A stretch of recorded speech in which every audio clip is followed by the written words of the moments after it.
Сәлем құрметті достар, сіздермен Әсемнұр. Бүгін сіздермен сөздік қорыңызды дамытудың ең оңай тәсілімен бөлісетін боламын. Менімен бірге болыңыздар. Каналыма тіркеліп, лайк басып, комментарий қалдыруды ұмытпаңыздар. Синонимдер айтылуы, естілуі, жазылуы әр алуан, мағыналары бір-біріне жақын, жуық, мәнді сөздер. Синонимдердің бәрінің мағынасы бірдей емес екенін атап өткен жөн. Синонимдердің тізімін айтамыз. Ақпарат, мәлімет, дерек, мағлұмат, хабар, жаңалық. Қайғылы, уайымды, мұңды, қасіретті, қапалы.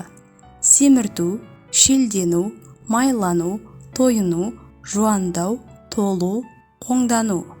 Екі, қос, жұп, сыңарлы, егіз.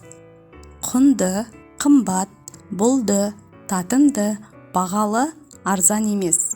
Әзіл оспақ, әжуа, сықақ қалжың, кекесін, қағытпа. Батыл, өжет, ержүрек, жүрек жұтқан, ер, батыл. Айта кетейік, синонимдер басқа сөздермен тіркескен кезде мәтін, сөйлем контекстіне қарап қолдану маңызды.